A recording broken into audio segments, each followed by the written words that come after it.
Theories of reality. I want to talk campus politics live on the air.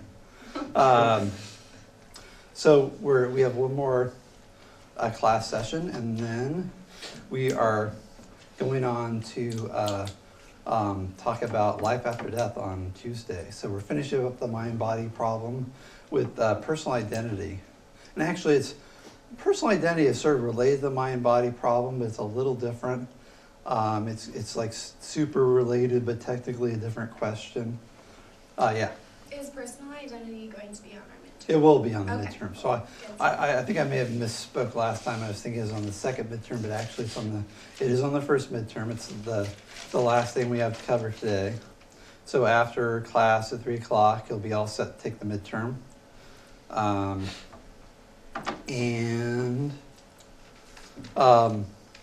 There's study questions in the book, like at the end of each section. Look those over. I'll take like particular questions, like in the last 15 minutes of class at least. We should have time to do that, if not longer. And other announcements. I just came from the club fair. I think that's over at 2 today. So lots of clubs there, lots of people interested. Well, that's why I'm wearing my club and the club shirt and club pin. So our club meets 12 to 1 on Tuesdays if you're interested right before this class. Young Americans for Liberty. Also affiliated with Students for Liberty. Liberty down the line. And there's lots of other clubs on campus, so if you are interested in, making new friends or exploring a hobby, they got everything you can imagine. And if I had all the time in the world, I'd be hanging out in the student clubs. Be like the old guy in the corner who's like thinks he's still like 20. I like the fencing club is totally cool. I need to get out there and get in shape. It's fun. They have awesome equipment there. It's just like electronic scoring and like almost nobody's there. They have the fencing classes, but you don't have to be in a fencing class to go out there and fence, although it helps because you kind of know what you're doing after taking the beginner class. But it's loads of fun. It's a really good workout. You work up a sweat wearing one of those smocks too. All right, well let's talk about artificial intelligence. This is what we were talking about last time, and we're talking about the functionalist perspective. So the functionalists say that a mind is any substance. Maybe I'll write that. I'll see how this is working today. I'm gonna make this work.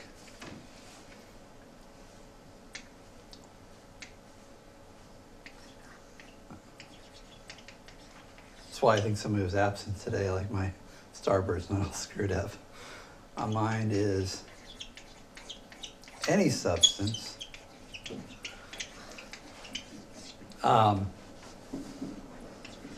so structured as to perform certain operations. And that's things like, thought, intention, the use of language, problem solving. And the idea that the Turing test says that if you have a machine program and you have like a live person, and somebody's like at a computer terminal and you're like doing like the text chat back and forth, if you can't tell the difference between the computer and the real person, then the computer is a real person. That's the Turing test. So, here we got this guy. Go to the next page here. A mind is any substance so structured as to perform certain complex operations. To have certain operations. Well, complex might be redundant. What about people that have like really, really awful speech impediments? So it's like typing back and forth, right? So you can say, well, what if somebody's like missing an arm and they can only type with one hand? And it's like, well, the idea is that it's you like control for things like some other like communication problems. So the idea is you're just getting what's in that person's mind. So if you're communicating with another person, there are certain ways like if you It's like relatableness. yeah, well, if you go online, you go to like Google, I should say internet search, DuckDuckGo. Google's on my my bad list lately, but if you do an internet search using one of the many search engines available to you, like DuckDuckGo or StartPage.com, they don't track you and aren't trying to like influence politics. But if you go onto the search engine, you look for ELIZA, ELIZA. ELIZA is one of the first sort of chat bots, I guess, for psychology. And this is like, it's like a therapist bot. And it's super simple. And you just start, like you say things like, I gave an example last time, is like what a person with a normal problem might say, and how Eliza would respond by just sort of spitting back at you your questions in different form, and it has it has an algorithm, right? And the algorithm for Eliza is super simple. I spelled that right, actually. So that the algorithm just kind of like analyzes a structure sentence. And I use the word analyze, it sounds like a mine, but the algorithm will process the syntax of your sentence, and it has vocabulary words, and look for key words, and just recognize that, okay, this word comes after the, so therefore it's a noun. Or if you say blank, blank, whatever it is really bothering me, that Eliza will say, tell me more about blank. And it's just, again, it's just an algorithm. Eliza has no idea what it's saying. But it kind of, if you play along with it, if you don't know about it, you might think for a while that Eliza's person. But then you notice it's sort of like the same thing all the time, the same exact words. So then you might monkey around with it and change around the wording so it varies a little bit. But still, Eliza doesn't know what's going on. And it's really easy to fool Eliza if you say things like, people are following me or something like that. Eliza would say, who is following you? The FBI. What is it that bothers you about the FBI? They're tracking my every movement. Tell me more about the tracking, But there's no have you ever thought that maybe you're delusional? Or why do you think the FBI is interested in you as like an ordinary community college student? Like the bot can't diagnose you, doesn't know what's going on. It's just basically analyzing the structure of a sentence and spitting out another sentence that's similar. It's like the Chinese room, right? The guy's he's got two languages he doesn't know. The language coming in is Chinese. The language going out, say Arabic. And he's got his translation manual. He's just going from one to the other. He has no idea what any of the words mean. He's just, he sees this complex set of rules. If you see this string of characters, you write this string of characters.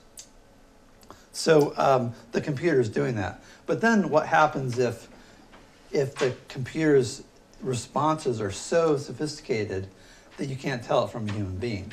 And I think what Turing is thinking, he's kind of, Turing, I think, sort of has this view. It's called logical positivism.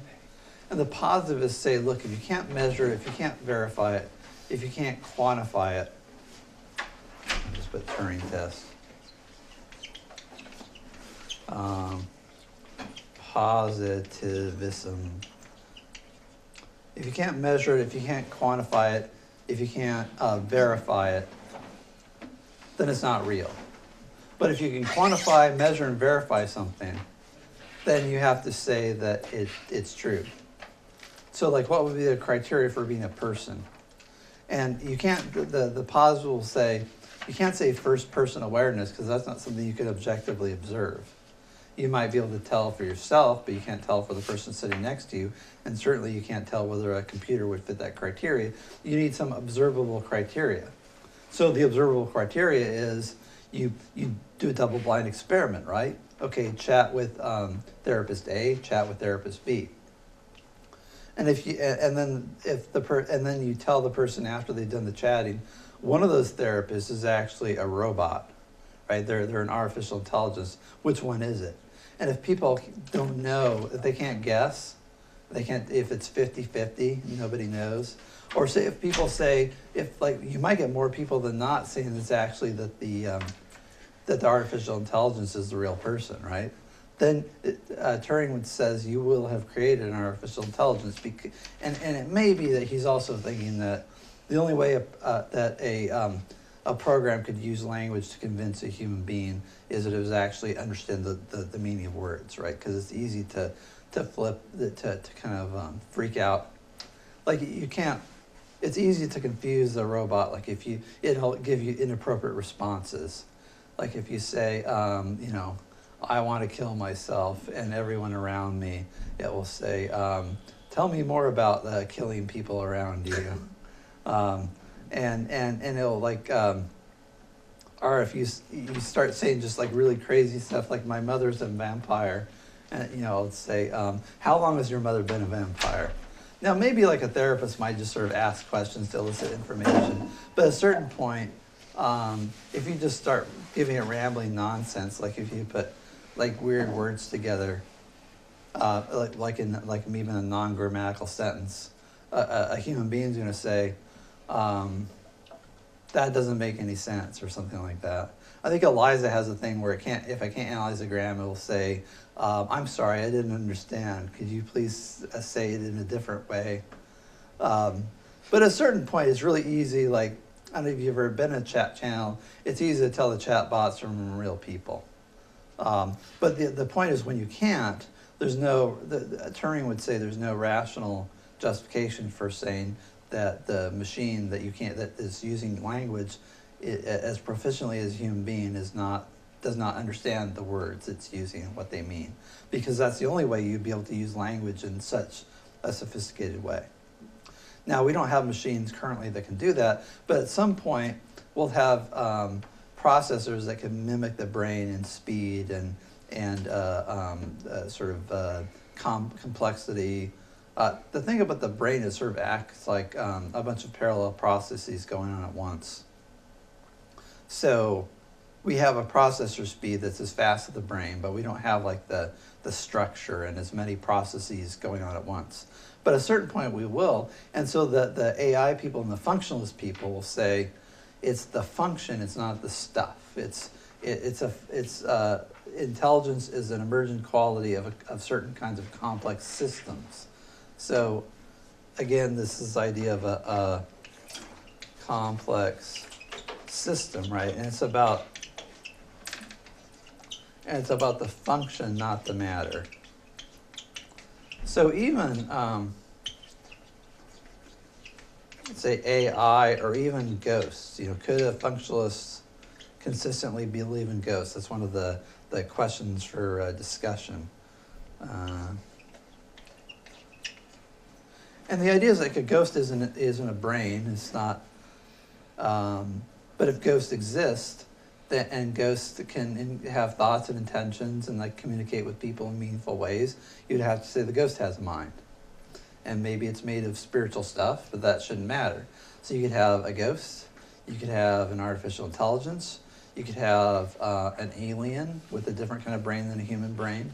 So it's not just the human brain that produces consciousness. It could be any system that sort of has the function of the human mind, that we would have to say it's conscious too. So that's the argument. One of the things that sort of helps with AI, which is,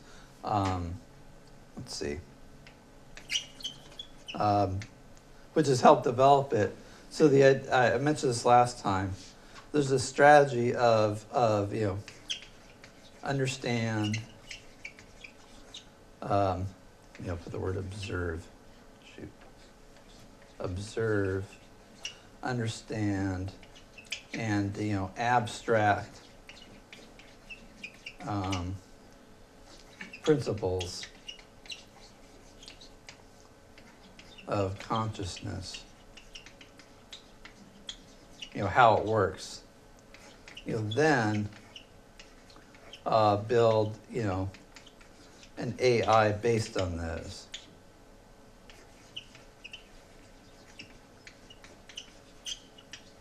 And this is analogous to artificial flight. So I showed this funny um, old movies of people trying to fly. You see a guy in a suit with wings that flap. You see, actually, Carl showed me a video on his phone afterwards of somebody that's got like a thing with flapping wings and it actually works. You're like, you sort of pedal on the thing like a bicycle and it's got this you need like a really, really big wings and they move kind of slowly up and down like this. And it's kind of like a glider with a little bit of flight, but it actually works. But you look at people like with the, with the flapping wings and they go up, down, the whole thing collapses. Or you see people with sort of like helicopters that mimic those seed pods that kind of like go around when they come down the ground. But what people did is they understood aerodynamics. Okay, so you need forward motion, some kind of forward motion, and then so you take something that doesn't exist in nature, a propeller, and you might notice like with the seed pods, the way they sort of come down, and you might, people came up with things like fans to blow air, and somebody probably took the idea of the fan, and they're like, wow, I wonder if like you had like a really powerful fan, and you put something on wheels, would it like pull it along with the air, because the air is going through at a certain rate, and it'll pull a vehicle that way. And the Wright brothers had the first idea of the fixed wing aircraft. And then you have these little flaps that control lift, because people would notice, like you see an eagle soaring around, and the question is like, how does the eagle get up in the air currents? It's like, well, it tilts its wings up like this, and hits the air current just right, and it causes it to go up. And people understand the principles of aerodynamics. So you take all that stuff, and then instead of trying to copy nature, you take those abstract principles of aerodynamics and you design something kind of from the ground up. And that's why we have the fixed wing aircraft and the jet airplane, the same thing. Like you don't see jet engines in nature. You see certain things in nature that mimic the jet engine, but it's an improvement on nature. And the idea is that the AI will be like this too. And we see the beginnings of AI, a big breakthrough was this idea of fuzzy logic. So you have these fuzzy logic circuits that deal with the logic of probability. And so you see these in your cameras, like in your phone now. Like autofocus is a good example. Or facial recognition is fairly new. And that's also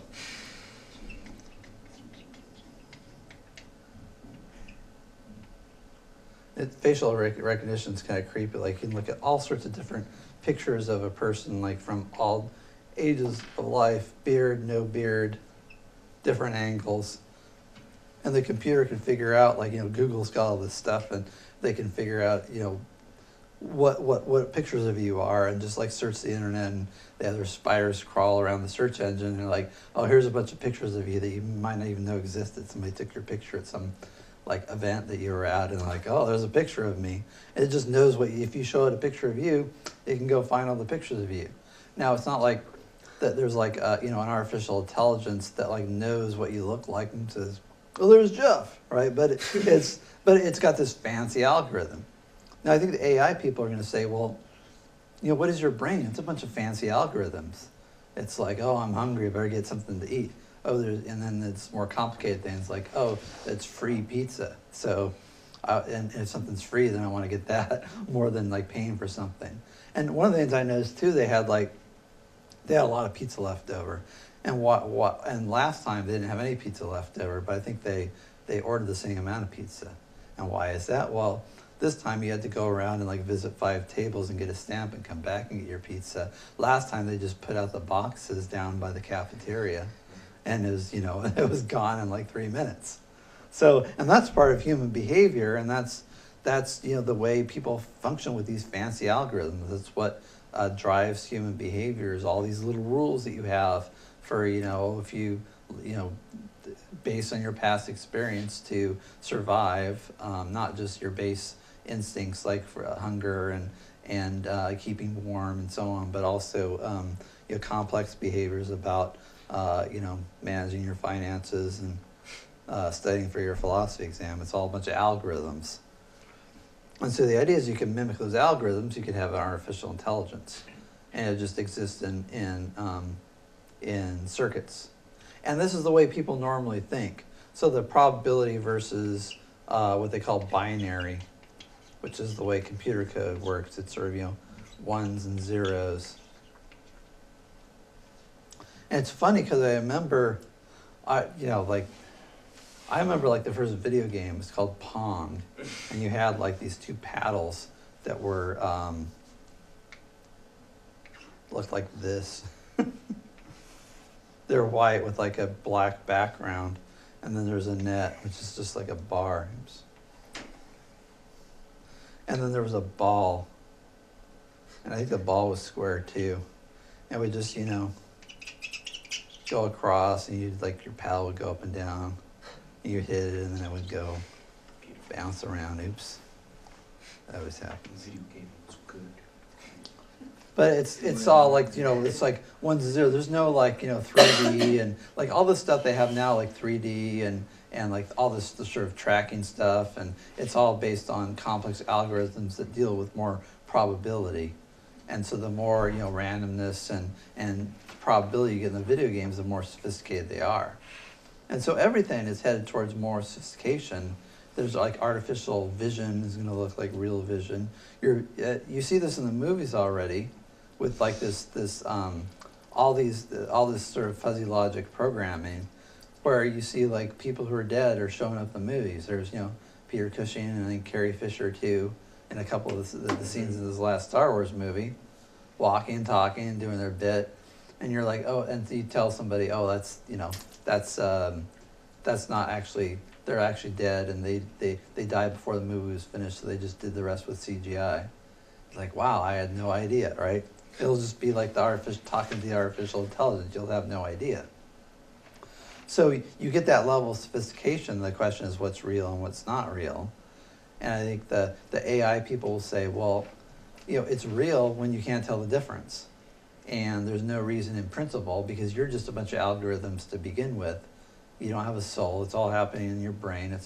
Consciousness is an emergent property of these complex movements of neurons and your neural net. And so we're going to build an artificial neural net, and it'll just do the same thing your mind does. It might be a little different, right? But it's going to operate on the same principles. It's like birds, right? So birds fly one way, airplanes fly another way. The airplanes actually can, depending on, I suppose, well, we got drones now. Say you got a hummingbird and you got a drone. I don't know if we have a drone that's as good as a hummingbird now, but they're getting close.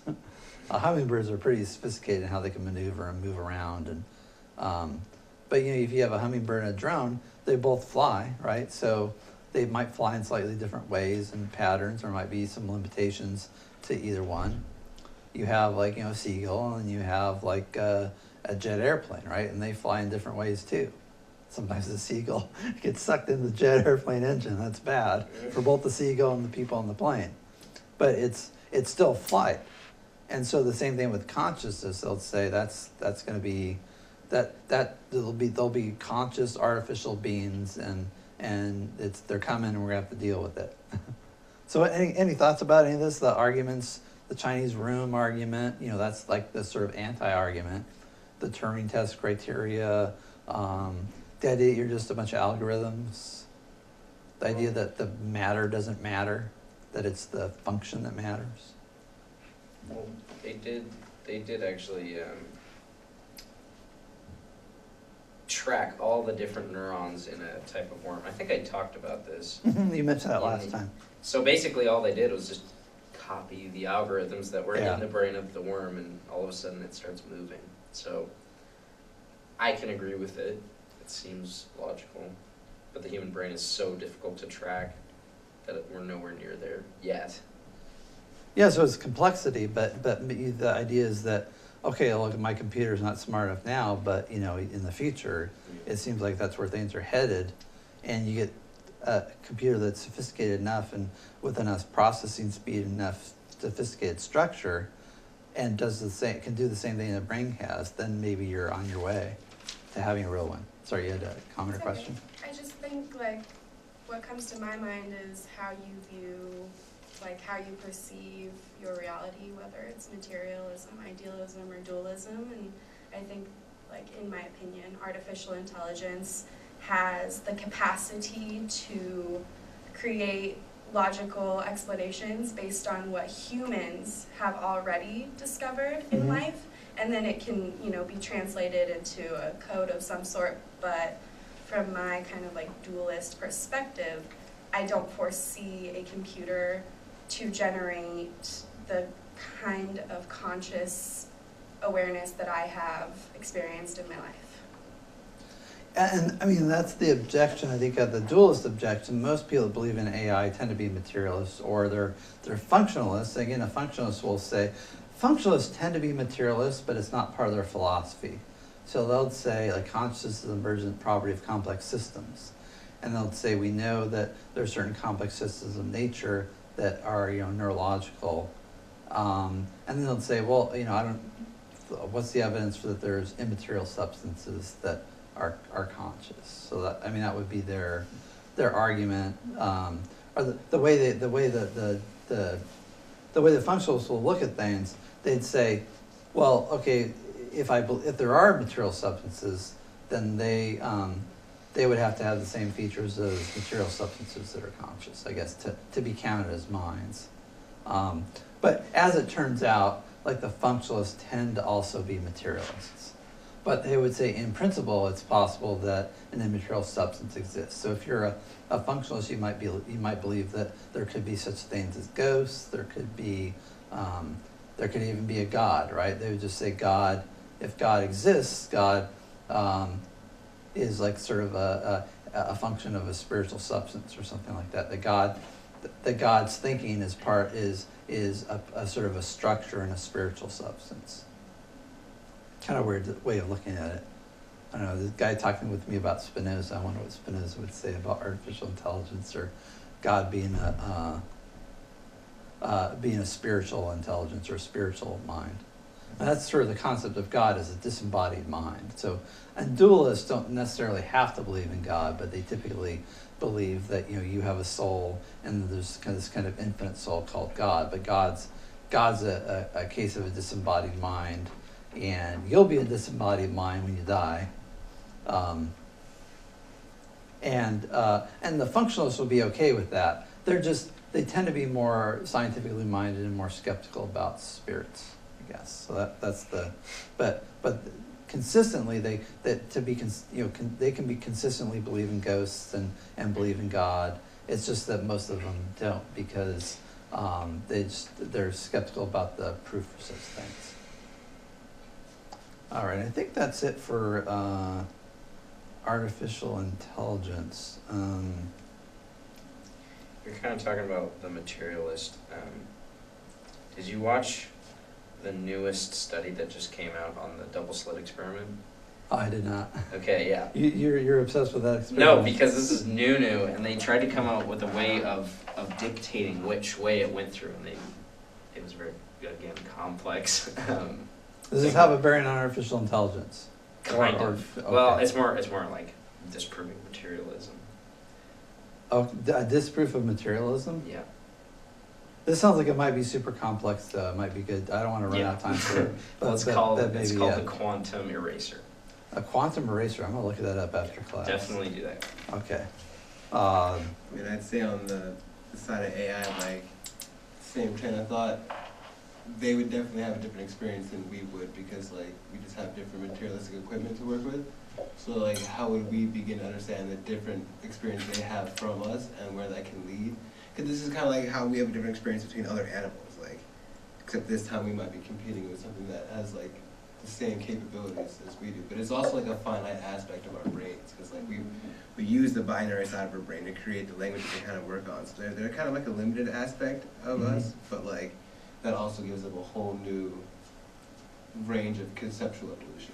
I feel you. I think that also where some of my confusion will always lie is in, like, this fleshy self, like this physical, materialistic body that I possess, but then everything else that goes into it and how it, like, translates out into my physical world and where it all begins. I think that's where I would go lost with artificial intelligence is the lack of that physical self, you know?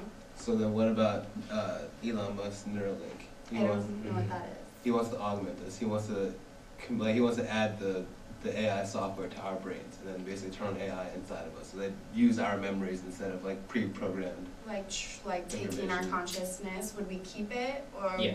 would? Okay. I mean, I feel like it'd be a weird transcendence and kind of like a synchronous state between you and the AI. I mean, like Would we become that artificial intelligence, or would it just be added to Imagine if you had our Google in your head. intelligence? Imagine if you had Google in your head, but So we were just instead- we had access to the information. Yeah. So here's an interesting, this is actually fit in with the personal identity thing. So imagine like you have like brain damage, you get head trauma, and then they say, well, what we're going to do is this part of your brain is damaged, and we could let your brain sort of like your brain will kind of like find other parts of the brain to use, but it's not going to work really well. But we got this new like processing unit. It's like an implant. We'll put in your brain. It'll take over what that part of your brain used to do. And so okay, you go there, and like gradually over time, like the things that little chunk of your brain used to do is done by this processing unit, and it's doing the same thing. It's performing the same function. You're like, all right, this is awesome. And then suppose like they have life extension and stuff, and you're kind of old, and they're like, well, you got brain cancer.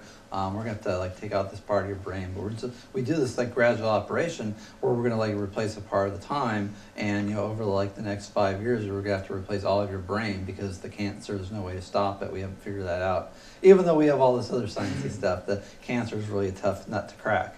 So then they like year after year, they just replace different parts of your brain, and your experience is still the same. Everything seems fine, and pretty soon you get to the point where like your whole brain is artificial. Then the question is like, is that still you? Isn't that like it's like the repaired ship theory or something? Like the ship of Theseus, right? Thank you. You think about this, we'll talk about this in a minute, the ship of Theseus, where it's a myth about Locke says it's still you. Theseus. He Yeah, I says think it it's doesn't matter on like a specific set configuration of matter, because like it's always changing, but like as long as that same matter continues, or is like, what do you use the word? He says the experience, like if you can remember all the things that happened to you before, that shows there's continuity of consciousness. So it's all these psychological traits, and he thinks it's memory and like this sort of continuous stream of experience. So if in fact that you just have this continuous stream of experience, yeah, he would say you're the same person, even though you're made up with completely different stuff. It's just like an oak tree, right? An acorn turns into an oak tree. It's the same plant. It just changes, and matter goes in and matter goes out the same way your body does. It takes in nutrients and it excretes waste, and you slough off pounds and pounds of skin cells and grow new ones. And would we lose emotion if we augmented ourselves? Because that's like the way our subconscious communicates to our conscious to like quickly relay information. Like if we had that augmentation, we would be able to do that relay quickly, and we wouldn't, I guess, really have the need to feel out a situation because we'd be able to analyze it at an extremely high depth. Would we lose emotions then? that's a good question, How would because that change our reality? Yeah. emotions, and I liked what you said earlier, but I'd like to avoid the talk about our reality, my reality, your reality. So it's just reality. Right?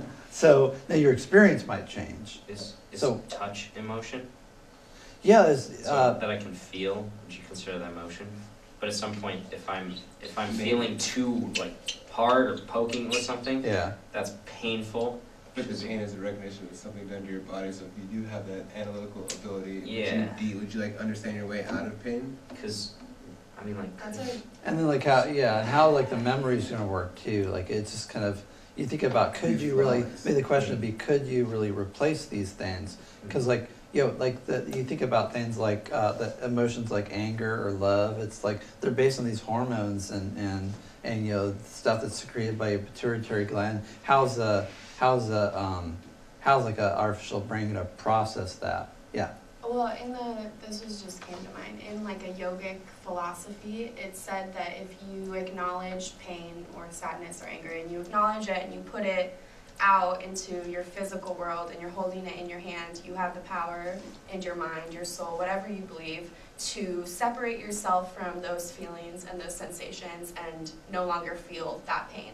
And in some cases, monks have experienced extreme pain from different injuries or lifelong sicknesses, but they have the mental or maybe spiritual ability to separate themselves from that, and they feel no pain, they feel no Yeah. sadness, no anger from those traumatic experiences. Yeah, that's like psychologists would say that's disassociation, where you dissociate your conscious mind with your unconscious mind.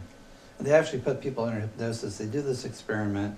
This goes a little afield, but it shows how complex the mind is and how like maybe rooted it is in like biology. So you take a person and you put their entire arm into a vat of ice water. I don't know if you've ever like been like submerged in ice water, but it's like after just like a few seconds, it starts to get really painful. But it's not going to do any lasting damage if you stick your hand in there for like a minute. But it gets more and more painful. And they put somebody in hypnosis and they ask them, does your arm hurt?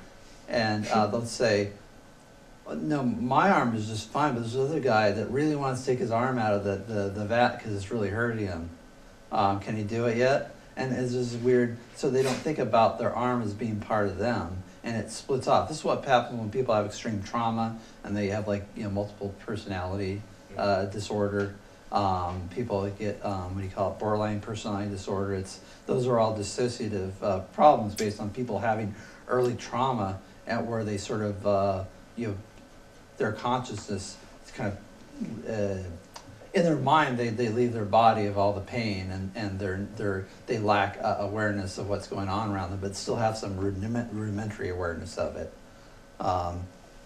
So you think about all the things that are part of biology. Would those go along with an artificial intelligence? You think about like even things like intentions. Could a non-biological system have intentions? Because intention, you think about what it's based on, or desire. Maybe intentions are really, you have a desire. You either want something that you think is going to be pleasurable, or you're trying to avoid something that's painful, like the pain-pleasure principle, going back to Freud.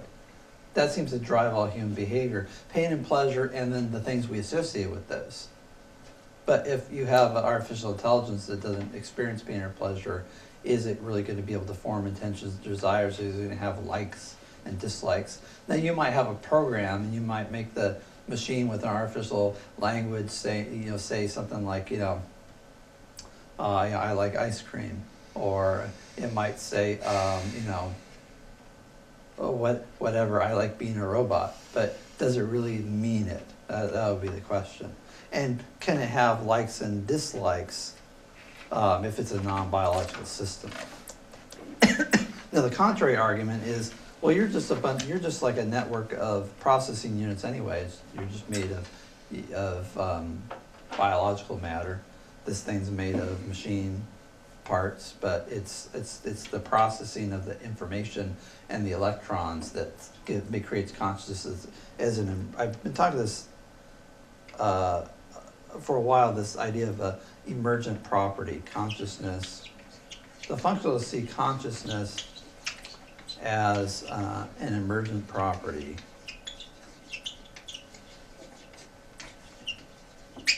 Meaning that you get these patterns, and that once the patterns get sophisticated enough, you get conscious awareness.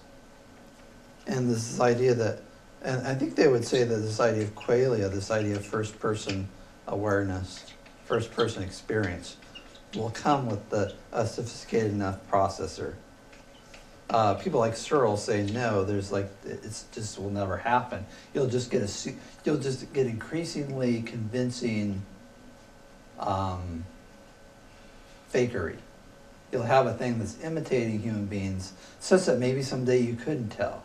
But that doesn't mean that it's a real artificial intelligence. It means it's a really good dummy. Just in the same way that you might be able to have actors that you might be able to create an artificial actor, right? That delivers lines and walks around and does all sorts of stuff on the screen, but there could be no such person.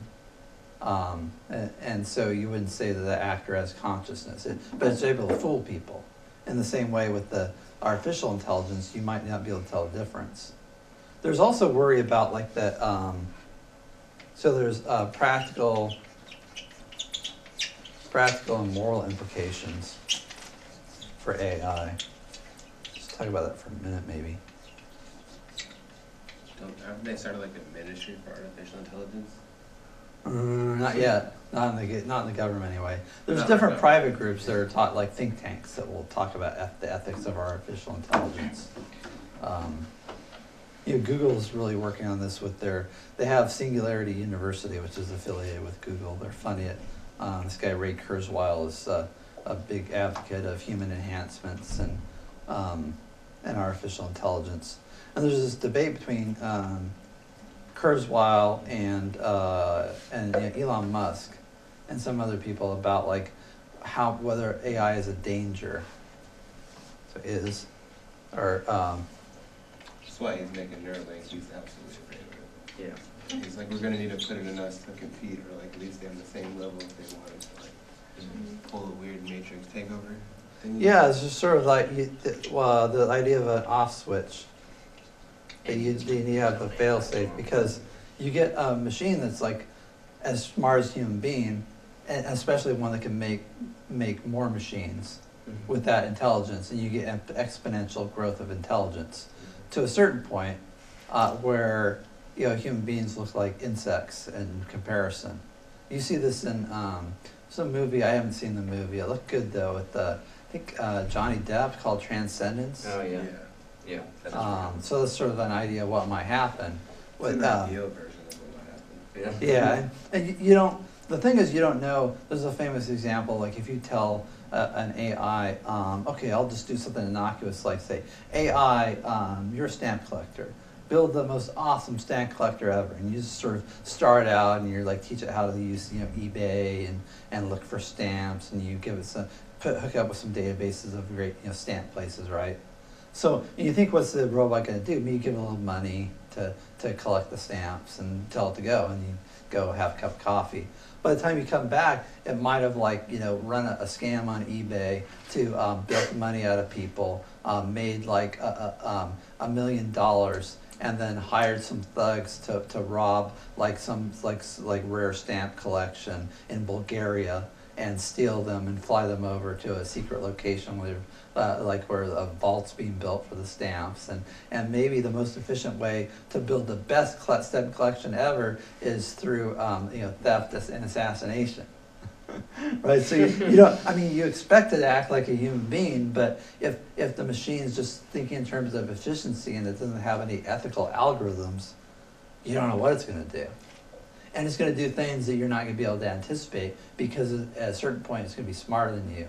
As soon as it's smart as you, it's going to just pass you and just go exponentially. It'll get smarter at a faster and faster rate because it's a machine. And that's what machines are good at. They're good at increasing efficiency. So there will be this weird effect where once you reach a certain threshold, where you reach human level intelligence and you get a machine who has the intelligence of an engineer. Like say, you get a machine who's as smart as the dumbest programmer at Google or Samsung or Apple or whoever, right? One of these big tech companies, like a machine that can just design stuff. Well, the machine's going to design stuff to design more machine intelligences, right? So it's going to develop more artificial intelligences. And then those ones are going to improve on those artificial intelligences. And so it's going to get really, really smart really fast because it can design at fantastic speeds. It'll multiply as fast as it can make itself. Yeah. So I have a question. Talking about Occam's razor last time, is AI what's left over after we take Occam's razor to ourselves? Is that would that be a good analogy to play with? So Occam's razor says, when you're trying to figure out which theory is right, the simplest one is true. So you're talking about. So AI is simpler than we are. What do you think? Well, then what's the theory that you're comparing it with? So you're thinking about an understanding of AI, whether AI is possible or. Is AI AI is possible. We're definitely gonna have some artificial intelligence, and even if not, the computer programs that we have that imitate it are, I think, almost well enough to even maintain themselves without us. we're almost at that point where we can just rig the system to run itself without human intervention. And like, is AI what is like left over when we take away what's are they like all the extra like they have all the less, we have extra shit basically, like we have a bunch of unnecessary things that they don't have. Like we eliminated, we took the razor to ourselves. Like this is all that really is needed for consciousness right here. Oh, okay, I see what you mean. It's not really Occam's razor. You maybe think about like efficiency or something like that. So I mean, Occam's razor is this idea that you have two theories. One is super complicated, and the other one, and it posits all sorts of different theoretical processes. And the other one is simple. Like here's a great example, right? So, like Freud had this. Sigmund Freud, the great psychoanalyst, had this kid that he was brought to him, who had this fear of horses. I think he was like 8 or 9 years old or something like that. And has this fear of horses. And Freud comes with this complex, convoluted theory about like his, how he feels about his mother and the subconscious desire to, kill his father and marry his mother and all the like Freudian stuff. And he has this like typical Freudian explanation that's all revolves around like power and sex and like excretory functions and snorting cocaine. No, not that one. But it's the thing Freud liked to do in his spare time. So it's just like, this weird psychoanalytic theory that has to do with like subconscious urges that you're not consciously aware of. And super complicated account of why this kid's afraid of horses. Well, it turns out that he was almost trampled to death by a horse, right? So if you have these two, so Sigmund Freud comes up with this theory and gives you all this psychoanalytical bullshit, right? And then there's like, there's like some guy who's like, I don't know, like a regular, like maybe William James says, the boy was scared by a horse. That's the explanation. Which theory are you gonna go with? Both of them are consistent with the facts. Given all of Freud's, theories, both of them could, would both are explanations and both might fit certain theories. Maybe he does have a domineering father. Maybe he has a very attractive mother. Maybe his mother coddles him and his father dominates him. That might all be true. But why is he afraid of horses? He's afraid of horses because he almost got trampled to death by a horse, right? So the idea is that if you have a super complicated theory and a simple theory, you go with the simple theory, right? It's another example of Occam's razor. You hear hoofbeats, right? It could be a horse, or it could be a zebra. Which do you think it is? You always go with the horse, right? You don't go for the zebra unless you have some special reason to believe there's zebras in the area. There's like the zoo, somebody opened the door and all the zoo animals are running around. So that's the idea of Occam's razor. Let's take our break. We'll take 10 minutes and talk about personal identity.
Oh, Ray Kurzweil. I think that is that guy. All right, we're back. Oh, let's always interesting conversations during the break.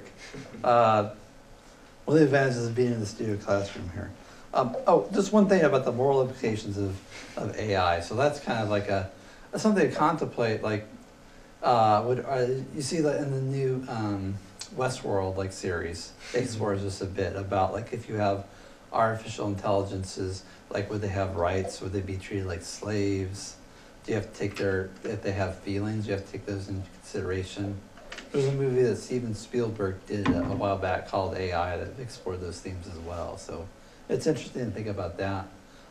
In the Star Trek series, you have Data, who's an artificial intelligence. He's sort of like a robot. He's an android, I guess, a human-shaped robot. And there's an episode where he's on trial, and basically the manufacturer wants to recall him, take him back to the factory, and pick him apart and see how he works because the inventor died and all the notes are gone. And so they want to like basically reverse engineer him to build some new super robots to help Starfleet, do nefarious CIA type stuff around the galaxy, and for military purposes. And so there's a trial where he's like basically defending his life, and the prosecutor is asking, well, how do you know how prove you're conscious? And then the Data just comes back and says, well, prove you're conscious, right? And it raises these interesting questions apart from like AI itself. Is like, well, what is it to say? What is consciousness? And what does it mean to say a human being's conscious? And how do you know the person next to you is conscious? And I think the two arguments, so there's a question, how will we know an AI is conscious? Is the question. And then, how do you know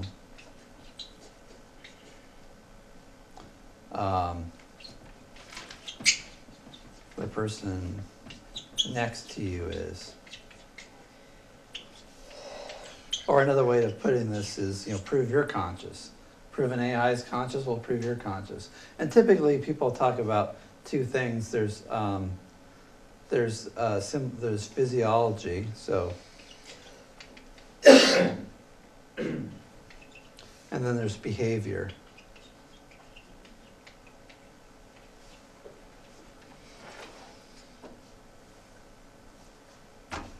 I can think about like, how do we know animals are conscious? Like some people will say, well, animals are just, it's just a dumb animal. It's just stimulus response. But then you see animals engaging in like very sophisticated human-like behavior that makes it look like that's not the case, right? Like I think of an example, like, animals have similar brains to ours, right? So, and we know that animals have like pain receptors the same way we do. And then like when an animal is hurt, it will make a noise like a human being does. And if something hurts it, it will like not only try to get away from the thing that's hurting it, if it sees that thing in the future, it's going to try to avoid that thing as well. So it's showing not just a fear response, but like a memory. And also the same thing with desire. Like if you feed a cat, the cat will remember it, and the cat will want to get more food, and the cat will beg, right? And engage in all kinds of different behavior that will help it get food. And so it has consciousness, intention, memory. I have a cat. The cats used to be involved. I have 5 cats. And one of the cats really wants to get in the bedroom. They all like to get back there because, it's nice, soft, cushy beds and stuff like that. And they're not allowed there anymore because it's hard to sleep with the cats. They're up till all hours playing around and making a mess of things and waking us up and jumping on you with their claws out and stuff. So we decided no more cats in the bedroom. So, but it's been like 2.5 years, and one of my cats still wants to go in there. And so when it's time for bedtime, the cat knows when I go to bed, and like like trots down the hallway and like stops in the middle, and like it's like a Mexican standoff every night. And like I try to go by, and the cat, you know, does this like, and then it starts making these sort of angry mew sounds, and then like trying to like get me with the, you know, with their paws, telling it's angry and it wants to get in, and then runs ahead of me and like waits for me to open the door, and if I try to shoo it away, it makes angry noises, right? So that cat really wants to get into that bedroom, and remembers the time when it got to climb up on the row of boxes in the corner, I'm sure, and be king of the world, and the nice, soft, warm place that it got to sleep every night. And now it's out in the hallway, and the cats wait outside the hallway for the humans to get up. And there's also the idea, you know, this is like this is a parental relationship, I guess. Like the cat also wants to be with it. So even though the cat's being, you know, angry and obstinate and really wants to get in the bedroom, the reason it wants to get in there is because that's where the humans are. So those are all kinds of sophisticated behaviors, right? So how do I know the cat's not just, you know, a robotic and stimulus response? Well, those are pretty sophisticated behaviors that show evidence of intention. And so that's how you know a human being is doing it. So if you have if you have an artificial intelligence that behaves in that way, like say it could be a robot, or it could be even a computer program that's giving you output that makes it seem like it really has feelings and desires and intentions, then you'd have to say that's like an artificial intelligence. Could consciousness be self-intention? So like, and if an AI thought, oh, I want to create a higher intelligence in my mind, and so it would like, if it could recode itself, it would do that and create more efficiency, and technically its intention for itself is to become smarter. Yeah, I mean, Would that's, that be conscious? and most of the models of like the really good models of artificial intelligence are like sort of machine learning, where it sort of has artificial experiences and learns things just really, really fast. Yeah. They had, one of the problems is like conceptually, like how do you do this? Like they had this, I used to show this video, it's a really old video, of one of the first like robots, and they programmed the robots to stack blocks. And so it comes time for the robot to stack its first set of blocks, and it picks up the block in its little robot hand, puts it up, and puts it up about here, and then lets go, and it falls to the ground. The robot was starting with the top block, because nobody told it, oh, well, by the way, you got like, you know, this principle of gravity, and you know, you have to start with put the ones on the bottom first, and the robot didn't know that because it wasn't programmed in. So there's all sorts of like, you call them like background beliefs that people have about things that you just don't, you take for granted. And all that stuff you have to think about, make explicit. What are all these assumptions that underlie all our thinking? And that's a complex task. Okay, let's talk about personal identity. So first, this chapter 3 will be on the test. This will be the last thing on the test. There are 65 questions on the test, by the way. Just in case you're wondering. I give yourself an hour just so you're not stressed out. If you're a long test taker, you know, give yourself longer. Most people finish in like half hour, 45 minutes, some 20 minutes. I'd recommend like make sure you read each question, because some of the answers are like all the above, none of the above, and at least like give yourself a chance to read and think about each of the answers. So give yourself an hour. I know some people get A's and they finish in 20 minutes, but I'm like, oh, I bet you would have picked up 2 more points if you went a little slower. Maybe I'm just a slow reader and thinker, I don't know. But personal identity. Personal identity is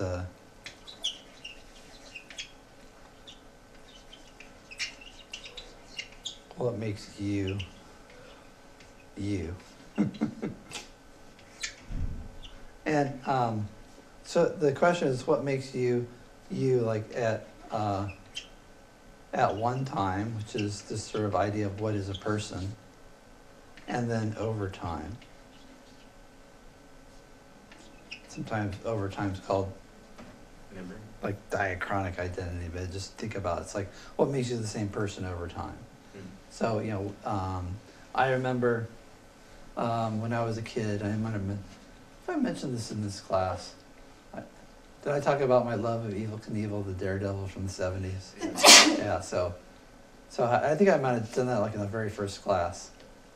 So what makes, the lover of the thrill seeker, the 5-year-old thrill seeker, Borrowdale, the same person as the risk-averse philosopher Borrowdale, right? Who would never get on top of a donor cycle and drive it on a city street for fear of being massacred and having his dreams of immortality scattered across the roadway underneath a Mack truck, right? So that's a big personality difference. You have memories come and go, especially you get a little older. You try to remember somebody's name. You confuse people. You don't know when something happened. You have like a general age. You have like a range of years that something might have happened. And you have your memories come and go. I can remember some of the stuff that happened to me as a kid, but the older I get, the less I can remember about being a kid. So then what makes me the same person? And so, or is it just like my physical body? Yeah, but every 7 years your body sheds all of itself of the cells that it had and it's replaced it with new ones. Yeah, so this is an easy one to knock out. I think the bodily criteria. This is one of those things where maybe like from a legal point of view, it's like basically DNA fingerprinting and all that stuff, and hope my twin brother doesn't commit any crimes and try to frame me. But the bodily criteria says is okay, same body, right? It's the same. I'm the same body that I was. I've grown a little more over time, but it's not really the same. It's not the same matter, right? So the same matter doesn't really work. Because, and this is, as you said, the skin cells and the metabolism of food and the dying of cells and replacing of cells. And I think like every 7 years, most of the cells in your body are replaced. Cells die, they get sloughed off and go out of your body, and new cells grow, and so it's not the same matter. This is like Locke's example of the. So let's see, cells are replaced like the ship of Theseus. So is this bodily criteria the bodily continuity? Yeah, bodily continuity. Bodily continuity. Let me write this. Continuity. And continuity just means it's the same body over time. It's continuous. Continuously, you're the same person if you're the same body. It's not necessarily the same matter, but it's maybe the same. It's the same structure every 7 years. So even though and he says it's like an oak tree. Like the oak tree takes in water and nutrients from the soil, and it grows bigger. The oak is the same as the acorn, even though it changes over time. It's the same plant. In the same way as a human body, it ages. Things go in and out of it, but it's the same form or structure. So you can think about objects as being form and matter, or the stuff that it's made out of, and then how that stuff is arranged. And Locke says, well, you think about like an oak tree, matter's going in and out of that oak tree all the time. And the oak tree, the mature oak tree, has different matter than the small acorn. And all points in between, it changes. And the material it's made of is going to be different at any given time. And cells die and cells are formed again. But it still has that same structure based on, we would say, like its DNA. And maybe that's it, like the DNA and having the same like structure and configuration based on that DNA. But then he says, well, okay, what could two people switch bodies? Could two, we'll say persons, seem kind of legalistic. Could persons switch bodies?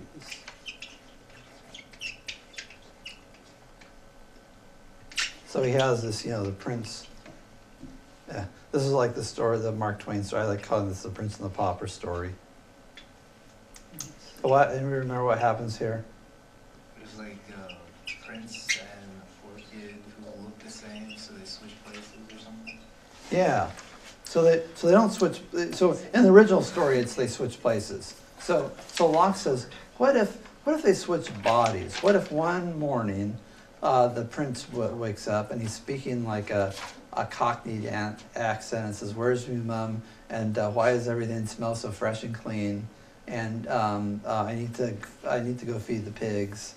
And the pauper the prince. Also, the pauper wakes up, and the pauper's body and starts speaking in this upper class accent and says, "Why am I surrounded with filth? This is an outrage. Bloody peasants everywhere. Take me to the palace, or someone's going to die. Someone's going to the gallows if I am not brought to the palace this instant." Right? And say you question the person that seems to be the peasant, whoever and you ask the peasant boy, "What's your name?" And he answers the prince's name. And you ask him like, "Well, what happened? Who's your mother and who works in the palace?" And he knows everything that the prince should know, even though it's the peasant boy's body. And you question the prince, and the prince knows everything that ever happened to the peasant boy. Well, he'd say at a certain point, you would conclude that the two had switched bodies, that the peasant's soul or mind is in the prince, and the prince's soul or mind is in the peasant. Now the question is, what does this do for the bodily continuity criteria of personal identity? Well, it seems like it makes it into nonsense, right? Because if your personal identity is you have the same body, then you can't have a body switch, right? Because the body is who you are. So two people can't switches because people are just bodies. So if this example doesn't even have to be like possible in like the metaphysical sense, like that such a thing has happened or could actually happen in like something that's likely to happen. But it just has to be conceivably logical to show that the meaning of the word, the meaning of person, the meaning of body are different. So that is, if this example makes logical sense, it shows the concept of person, the concept of body are different concepts. Because if person and body were the same concept, you couldn't even imagine a body switch, because person just is a body. So how could two persons switch bodies? What about the head transplant? So you could, head transplant, if you assume it's just the brain, you could imagine a head transplant, that would be a problem. And then the question is it bodily continuity or is it same brain? So that's like a variation where you'd say, okay, well, it's the same brain and the same person. And then you could imagine like a brain switch. Yeah, like what happens when we are actually able to download consciousness. And let's say that you could also download someone else's consciousness into your brain. Yeah. You could have two consciousnesses. There's a thought experiment. You take the memory juices out of one person, like this sort of in memory encodings, and put them in another brain. So is it really the matter? And this is what Locke's idea is. It's not like your body. It's got to be something else. And so his whole point is that you couldn't even imagine a body switch. It would be like trying to imagine like a round circle. You couldn't imagine it because if body means person, then you can imagine persons switching bodies. So then he says, okay, it must be something psychological. So he has the psychological continuity. And also I've mentioned a couple of arguments there, like, if somebody like loses, they have their limbs hacked off or get in a car accident and they're like left with, no, like missing parts of their body, you wouldn't say that they're less of a person.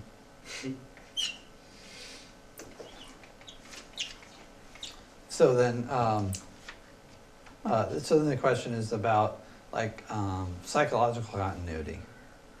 So what, and also about like the bodily continuity.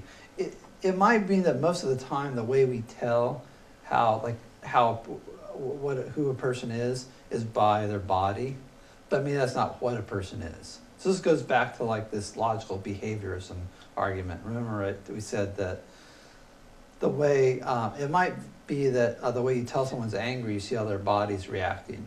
But to know whether someone's angry, really you'd have to kind of peer into their soul or something. But the way you tell somebody's angry is just by looking at their behavior. But that doesn't mean that's what anger is. So even though anger, can't be detectable, is only detectable really through behavior, doesn't mean that's what anger is. In the same way, it might be that's how we locate a person, and you have to find their body. So I want to find, my friend Travis. How do I find Travis? Well, I look for his body, right? I recognize his face, and that's because I know wherever Travis's body, Travis is going to be there too. Unless, he's been possessed by demons or taken over by aliens or something, I'll find Travis's mind with his body. But that doesn't mean that his mind and his body are the same thing. Okay, psychological continuity. And he says really this is about memory. This is again Locke's view. It's memory, or what he calls continuity of consciousness. And that's just having like a stream of experience over time, being the same consciousness. Continuity of consciousness.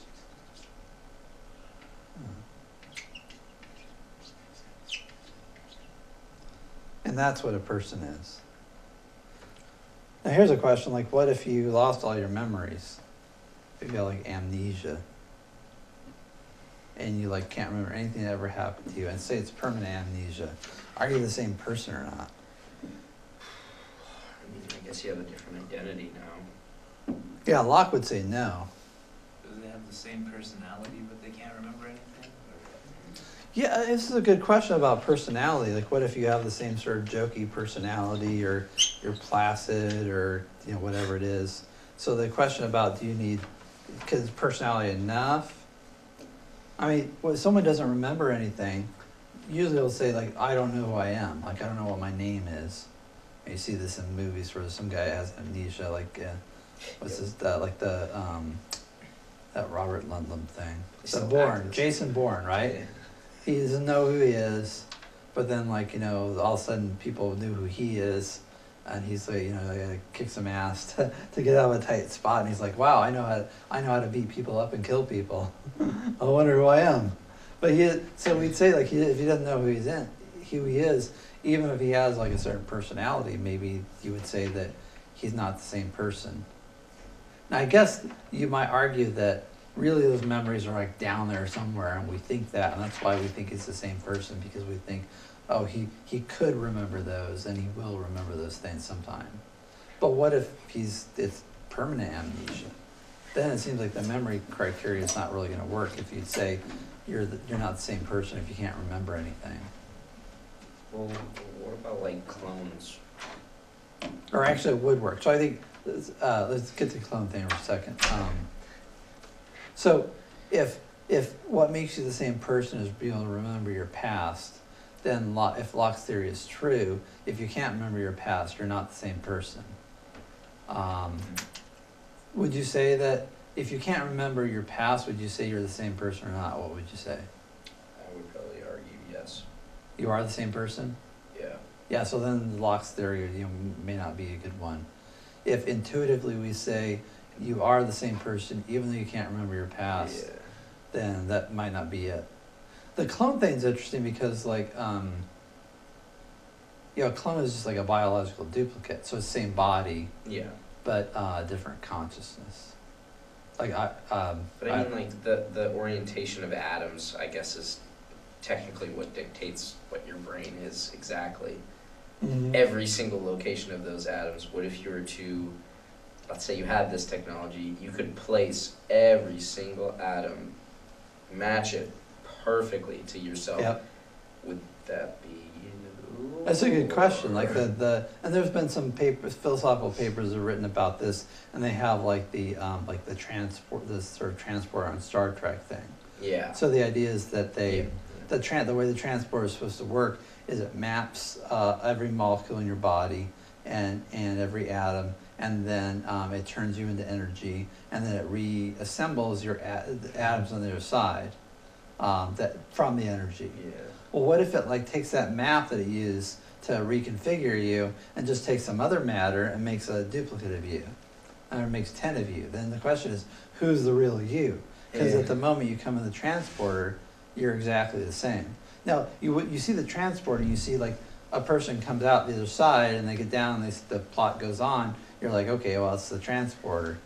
But then what happens if the transporter like comes on like from malfunction and a person exactly the same comes up and you're like, okay, well, who is he? Like, and then the question is like, who's the real Captain Kirk? Yeah. And then I think the real thing would be like when they question like, who am I? yeah. But it's you. But you wouldn't think that, right? Yeah. Now, from first person point of view, It's the memory the states. duplicate would be exactly the same, right, at the moment. Yeah. But then after the transport, they diverge, right? As soon as they start having slightly different experiences, they're going to start become different people. Mhm. And I think that the anti-realists, and this goes to people like Hume or the Buddha, they'll say, well, there really is no such thing as a person. And the question about whether you're the same person over time doesn't even come up because really is no such thing as a person. And that the person is just sort of like a mental construct. Ego death, you know. Yeah, I would say like No the idea. ego is an illusion, would Yeah, be one of the yeah, I things I agree. would say.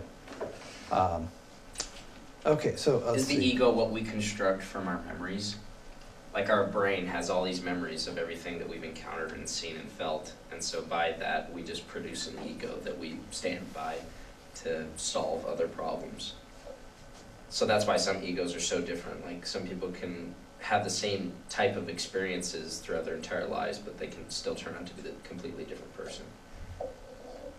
Yeah, it's a question like becoming a different person. Is that like a loose way of speaking, or does a person literally become a different person? Yeah. And then like at what point, if you change, how different do you have to be considered a different person?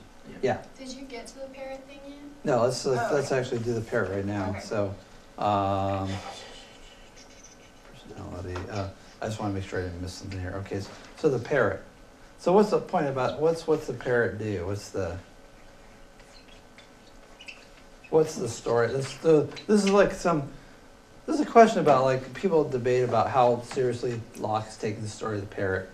So Locke's got this friend, and this friend knows this other guy who went to go visit this. I think it's like it's Brazil or Portugal or something. I'm trying to remember. I guess that they're speaking Portuguese, and then they're translating into French. So this is kind of a convoluted story. But I guess they go to Brazil, and there's this native tribe, and there's the top. But the long and the short, there's a talking parrot, and so the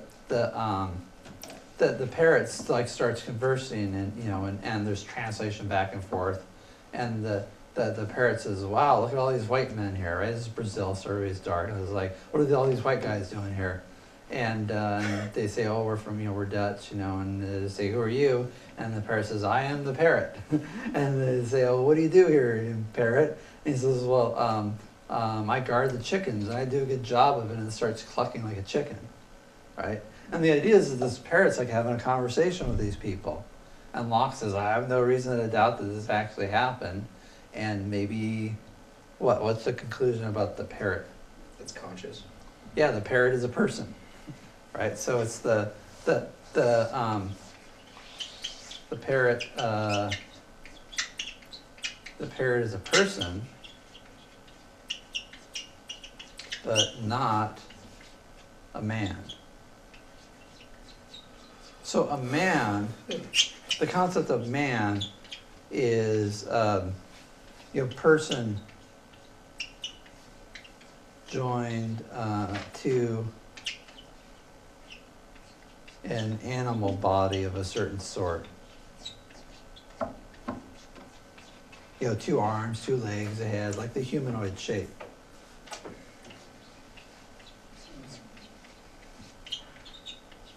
But Locke wants to make clear that there may be non-human persons.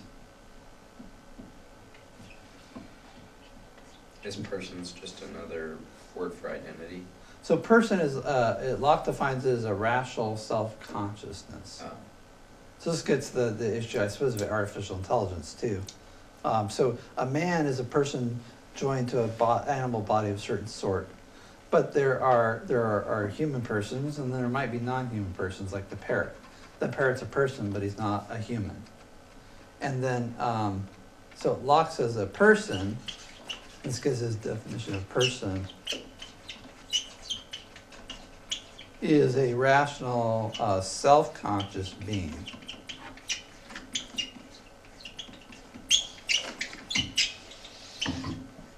And so he defines it as a being which is ever able to consider itself as itself. Mhm. So you're aware of your own existence. And then we do this with animals to see like to what degree they're self-conscious. And one of the things is like primates can recognize themselves in a mirror. Mhm. You look at a It's like in dog. dolphins. Yeah, what's that? It's like in dolphins, yeah. So if an animal can recognize itself in the mirror and like groom itself and stuff, you know, okay, that animal understands that that it has an identity, that it is it's a self-conscious, rational, self-conscious being. Whereas a dog is, you know, conscious, but it's not self-conscious, and that like if it sees a mirror, it'll like bark at the mirror and think it's another dog.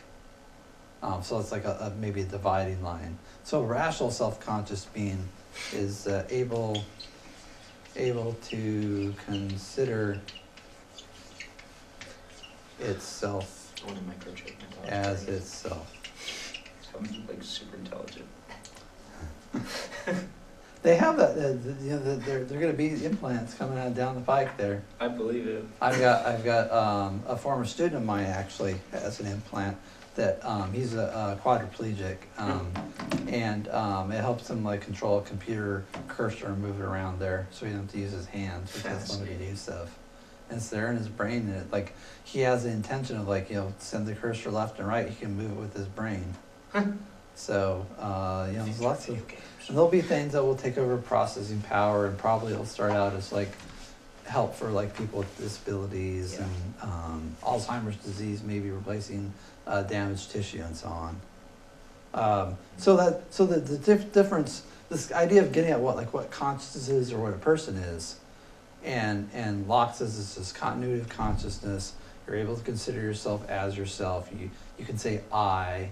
You understand that your own, you have an awareness of your own existence, and that's what a person is. And a person isn't necessarily a human being.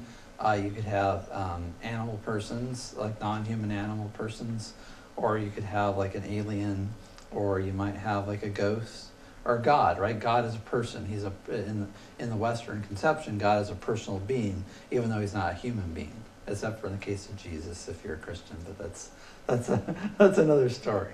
But you think about like God the Father, let's say, who's supposed to be a disembodied mind, a disembodied person, or an infinite spiritual person.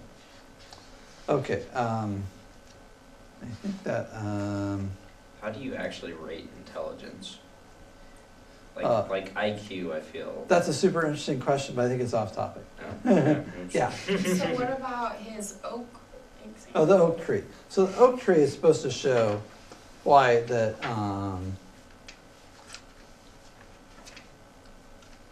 Let's see. The oak tree is supposed to show why this doesn't work.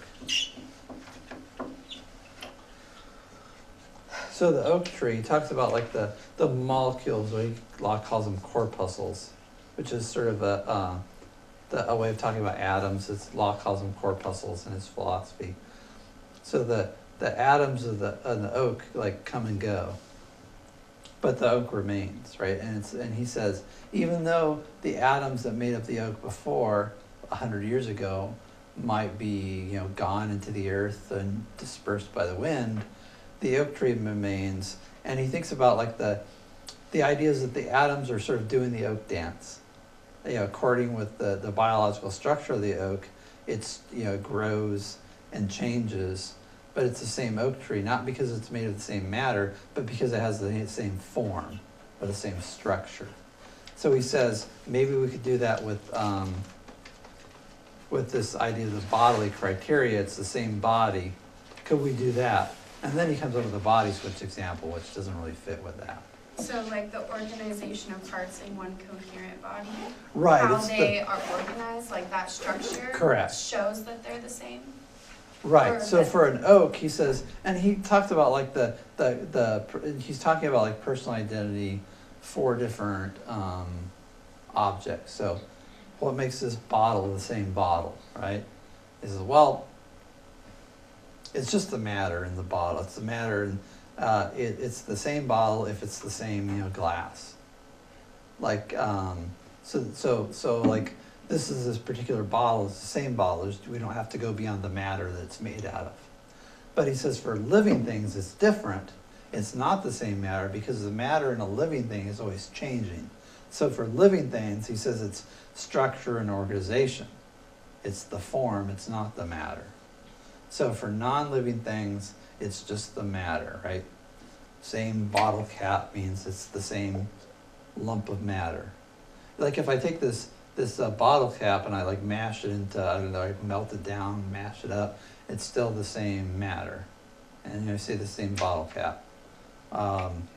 But I suppose we might quibble about that. But Locke's view at least is that if it's a physical item that's not living, it's just the matter. But for living things, it's the structure because the matter's always changing. But even though the matter's always changing, we say it's the same plant, it's the same animal, if it's got the same structure, it's the same organization of parts. And today we'd say that's like the DNA, right? So then he comes to human beings and says, well, human beings are animals, can we say the same thing about them? And he says, no, it's not. The concept of person is different from the concept of an animal body, and that a person is a rational self-consciousness, and that it might be joined to any different kinds of animal bodies, like a dolphin or a parrot or maybe a gorilla, right? That they would be, Locke just considers the parrot, but you might think there might be other non-human animals who would be person. So personal identity consists in this continuity of consciousness, where memory is sort of what holds it all together, not the same body. Does that make sense? All right. I think we got a few minutes for questions here. I think that's all I got on personal identity. The ship of Theseus. The ship of Theseus is just this idea that if you took a ship, oh, actually, I had a couple more things on this. Sorry, ship of Theseus. And it's really this is kind of like a question about personal identity. Is that if you're always changing, you argue the same over time. And the ship of Theseus, you like a plank falls off and then they replace it, and another plank falls off and they replace it, and it's on a long journey. So like years later, it ends up at its destination, and every part of the ship has been replaced. Is it the same ship? I think Locke would say it's got the same structure, so it doesn't matter that it's different boards. And this is sort of like the oak tree, like same structure, different boards. But he would say, I don't know, like, I'll have to look at this again. I think Locke would say that this is sort of like what a living thing is like. It's the matter is always different, but the ship is the same. But since the ship is just a material object, like he would say it's not the same ship. But with the living thing, there's a different answer. Yeah. So, two questions. One about Locke still. It says, like, what does Locke have to say about the possibility of reincarnation? What does he have to say about that? I think he says it's possible. And he says it depends on whether, like, we're material or physical. So whether or not, like, the same existence continues and is preserved. Right, yeah. Okay. Okay, and then the second one was about, like, what about the flip side of all this, like the anti-realist? Yeah, so the anti-realist, and that was the thing I remembered to talk about. So there's the Hume and the Buddha are sort of have the same view. They're both anti-realists, and this idea that there's no self. So Hume says, when I go into my Hume says, I go into my own mind, but I think I go into what I call myself, and the only thing I ever find there I find like a feeling of hot or cold, or I find like some memories, or I have certain experiences. But I never find myself without a perception, and I never find anything but the perceptions. So when I peer into my own mind, what I find there? Just a bunch of thoughts and feelings and emotions and sensations.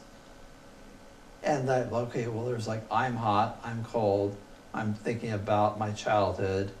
But then the question, I'm seeing the instructor or whatever, but I have all these sensations, but then where's the me-ness there? Where's me and all that? So it's just a bunch of perceptions. So Hume would say that a person is, just a bundle of perceptions. And is that the positivists? Yeah. Oh, okay. And Hume's sort of the father of logical positivism, even though it's like a movement that came after him, but he's sort of the guy who got things started. So a person's a bundle of perceptions, because that's all you can really have awareness of in your experiences. Like, you have all these perceptions. Now, what's the bundling? Well, the bundling is that I don't know whether you're hot and you don't know whether I'm hot. I don't know what you're thinking, you don't know what I'm thinking. I don't know what you're feeling, you don't know what I'm feeling. So like these perceptions are bundled so that yours exist in one bundle and mine exist in another.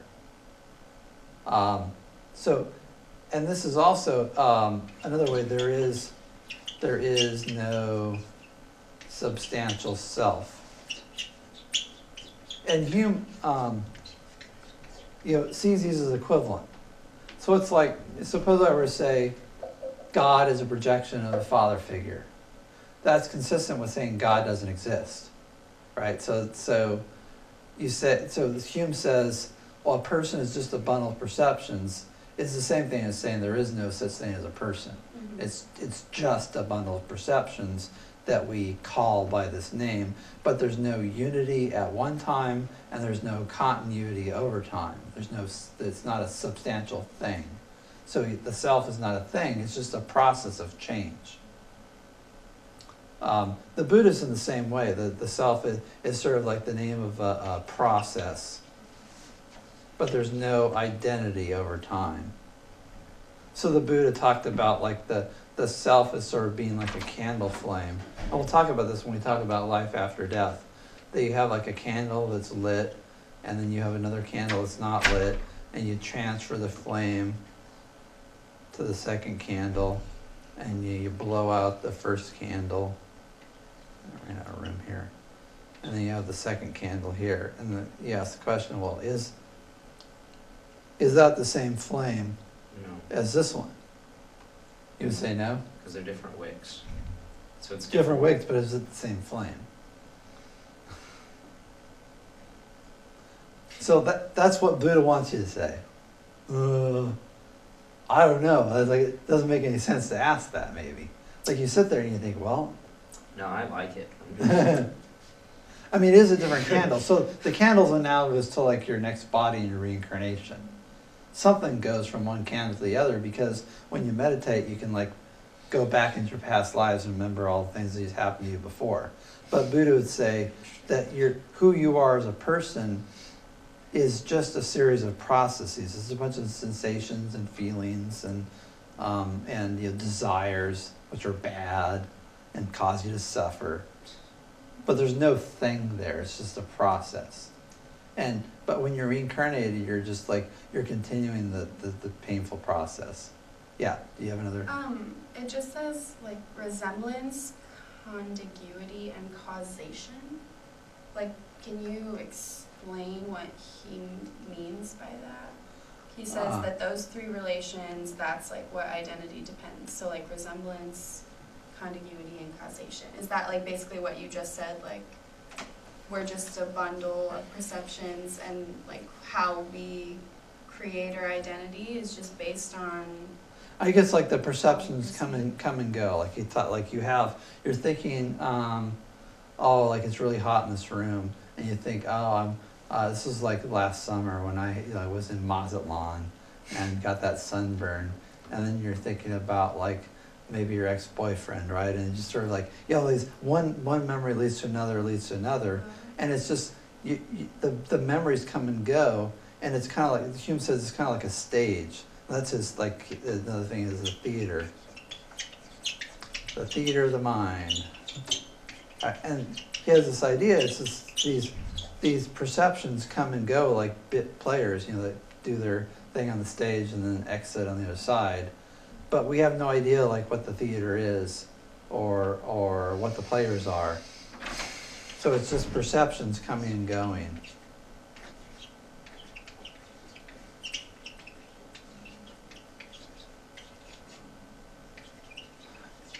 And this makes sense in that we have a direct awareness of the perceptions, and we know that some perceptions are related to other. Like, and this is the thing about resemblance. Like, I think about, I don't know, someone